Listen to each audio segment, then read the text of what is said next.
everybody. Welcome to the show, the Art of Relationship show. Gonna jump right in and talk about transitional or I shouldn't say transitional, transactional relationships and how many people, it ties in with this, right? How many people say, you know what? I'd live in a box with you, Greg. I love you so much. I'd live in a box with you. And I don't care if we're homeless on the street, all that aspect. How many people think, that still holds true for you? And would you want someone to love you so much that they'd live in a box with you? And with transactional relationships, everybody's heard of them, right? The sugar daddy, sugar mama situation. Do you believe that most relationships now, marriages, are transactional, right? There's a difference between being partnerships, right? It's a business partnership as well. Marriages are finances, household chores, and duties. However, when you bring up that relationships are transactional, people get offended. They get, maybe they not only get offended, defensive go up, walls go up too. And do you view that most relationships are transactional? Do you view that as being bad? Do you view it as being good, healthy? That's what they are, right? And I talk about people in relationships forever, right? How many people would want to be in a relationship when they don't feel loved, they don't feel desired, they don't feel respected, they don't feel appreciated, important, a priority? Okay. How many people would want to be in that situation? Excuse me, allergies kicking up again. So, how many people would want to be in that situation? Most people would not, right? So, our relationships sort of transactional as basis, but people don't want to view that, right? I want to be loved. I want to be desired. I want to be craved. I want to feel important, a priority, all those aspects too. So, do we look at it? You know what? I want my person, I want that person to make me feel this way, and I want that person to feel loved, desired right back. Okay. We look at what happens to break down the relationships, what breaks down the marriages. Absolutely. And oh, real quick, people, join in the chat below. I'd love to hear your questions and comments on this. And do you view it as marriages or relationships as being, out of love, or is part of love being transactional, right? So transactional could be, everybody looks at quid pro quo, right? You do this for me, I'm going to do that for you. Do you feel that people don't use the term transactional, but they sort of ebb and flow? How do you make each other feel loved? How do you make each other feel desired, craved, that type of situation? And if that person doesn't, make you feel loved, important, all those things I mentioned, do you stop giving your love? Do you stop, sort of backing away with your desire and your appreciation, right? It's one of those things that hurt people, but you look at, what goes on. Now, we can look at bona fide transactions, right? Transactional relationships. People talk about the sugar daddy, sugar mama situation, and people frown about that. Oh my God, she's a prostitute or he's a gigolo. And I'm not about sex shaming at all. Not at all. I want to get away from that. I tell, if people are okay with that, who cares how you live your life as long as you're both okay with it? Then you look at, as a whole, is there love there in transactional, the sugar daddy, sugar mama situation? There could be, right? Who's to judge that type of situation? But a lot of people will look at, no, frown upon when you look at marriages and relationships are transactional, right? Say a woman wants the guy to be the provider, pay all her bills, but why is that different than and you're married? Why is that different versus a sugar daddy, sugar mama situation? I'm curious. I know this video might upset some people, might tick some people off, but I'd love to hear your take on that. And where is that a difference? Or if there is a situation where, a man wants to stay home, maybe be the father, full-time father, doesn't want to work, and his woman, wife, whatever partner wants to, go to work and provide all the bills. Great. How many people look at, they frown upon that, they frown about it, but relationships, let's be blunt about it, they're transactional. Okay. So we look at these situations, generic sugar daddy. Yeah. Mama mentioned Splendid Daddy. Here we go. Sandy, appreciate you joining on Instagram. So when we talk about these situations, do you look at relationships as a whole as transactional? You do this for me and I'll do that for you. We don't want to look at them that way, but it's part of, what? Do we want our person to feel loved? Do we want them to feel important, desired? And it's ironic how many people will bash certain situations that don't work for them. But then when someone, maybe like me, will ask a question and will say, well, you're staying at home, you're not working outside the home, bringing money into the home. Why is that different than a sugar mama, sugar daddy situation?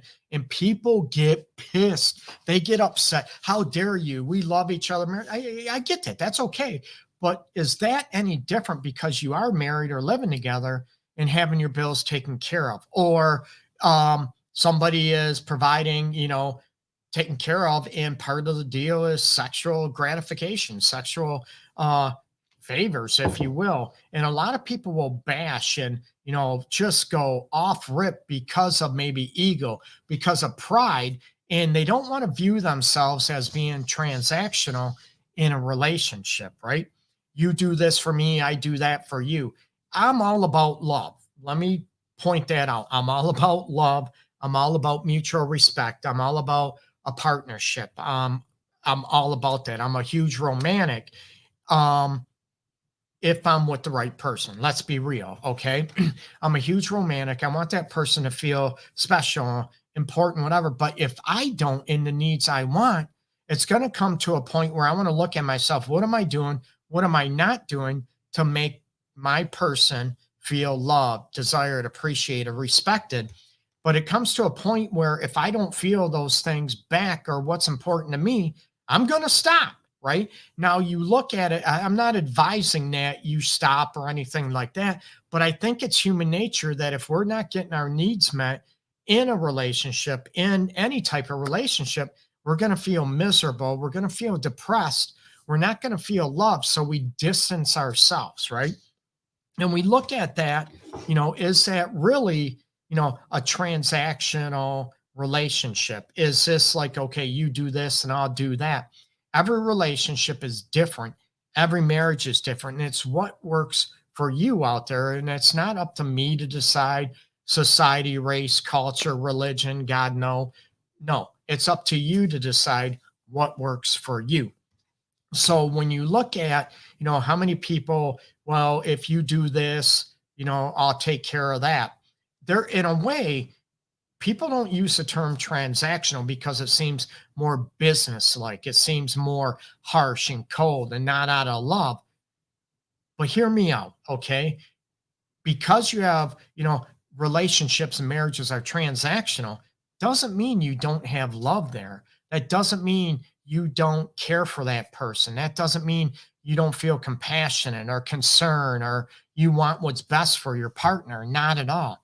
A lot of people, when they look at this, right, if their needs are not being met and they don't feel loved, they get cheated on over and over and over again.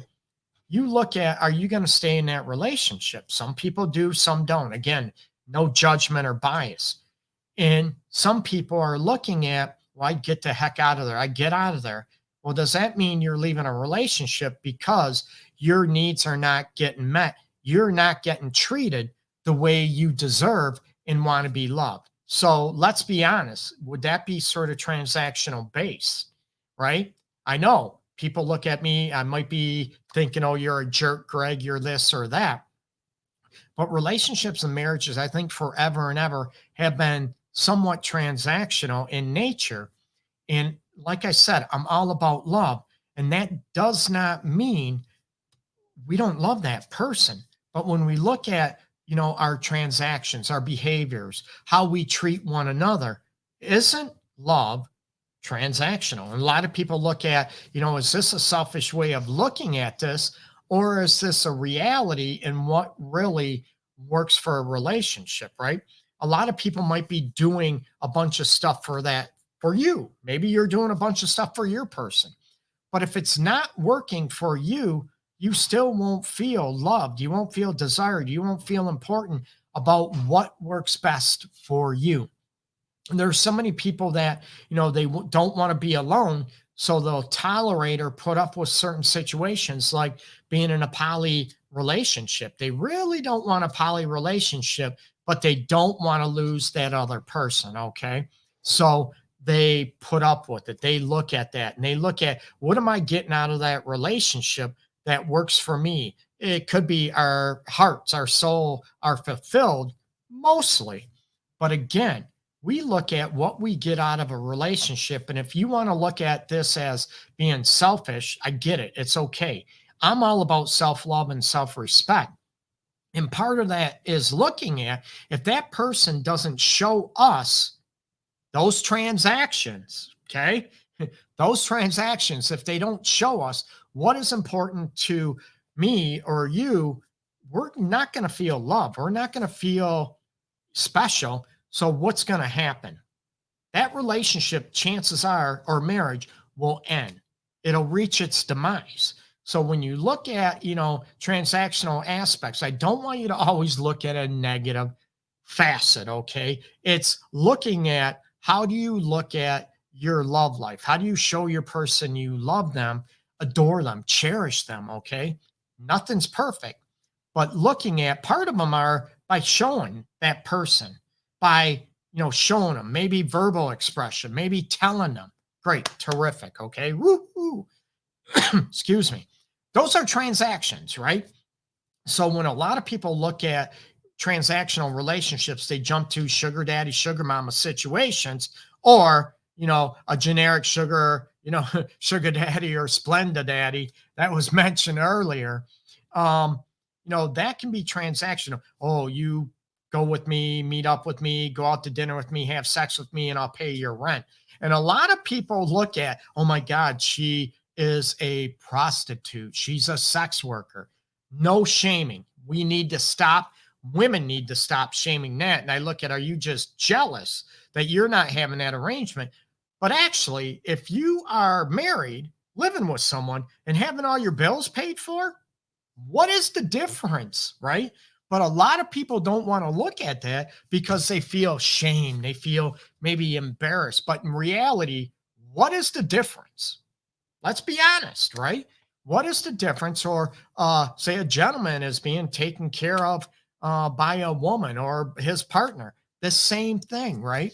A lot of people will say, oh, it's okay. They're getting their bills paid because they're married, because they live together. That's transactional, right?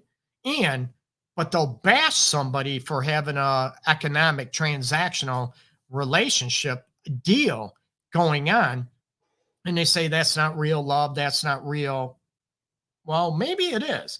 Maybe that's what works for both people and it makes them happy. We need to get away from judging, right? A lot of people are great at judging others. They're great at maybe being biased towards a certain person or a group of people versus, then when you sort of, like I'm doing now, when you bring up scenarios that are very similar, but, in their own eyes, that's okay because we're married, we're living together. No, what is the difference? And that's where I want to challenge you to come up with, in your relationship, in your marriage, when you talk about what works for you out there and what doesn't. Do you look at these as transactions, as behaviors, as exchanges for love, for appreciation, right? Sharing your heart and soul? People don't look at it that way. And they sort of look at it as a yucky business transaction. But relationships and marriages, some of it is sort of business like, right? Who's paying the bills? Who's doing the chores, right? Cleaning up, cooking, trash. Who's responsible for maybe going on a trip, who's paying for that? You get me? So those are sort of business like arrangements, but a lot of people don't want to look at that. Oh, we're doing it because we're in love. But a lot of people won't step back and look at, well, Greg, you know what? You might have a point. Yeah, I can see where you're coming from. But a lot of people will get mad, they'll get downright angry and pissed, and they'll get defensive instead of looking at these realities when it comes into a relationship or into a marriage. And I know I'm going to hear a lot of slack about this, but you look at what is part of an arrangement when you're married, when you're living together, right? Who is going to take care of the kids? Raise them, responsible, clothe them, bathe them. Who's going to get groceries? Who's going to pay for the groceries? Who's going to put gas in the car? Who's paying for the gas? And a lot of people will look at that. Well, if they're not married or living together, oh my God, that's taboo. She or he is like a sex worker, like I said, a prostitute, a gigolo. But what is the difference between that and when you're married or when you're living together? Okay. I'd love to hear your take on this. And again, join the comments down below, people. And check out my bio down below, my website, theartofrelationships.org. And I have some reasonable, very reasonable self-help courses to help you out there, help you out as well if you are healing from an affair or premarital early relationship counseling courses. And I have another one, 28 days to reignite, to wake up your relationship. Okay. So peace and love. And I definitely appreciate all the support on there. And I know I can be politically correct at times, but I want people to be able to come out of their own comfort zone, to be able to look at things maybe a little differently, and to be able to look at what really works for you and your partner to feel connected, to feel that emotional bond that you crave, and the physical bond. Absolutely. If that's important to you. Okay. And what does respect look like? Okay. Peace and love to everybody out there. Everybody take care. Bye-bye.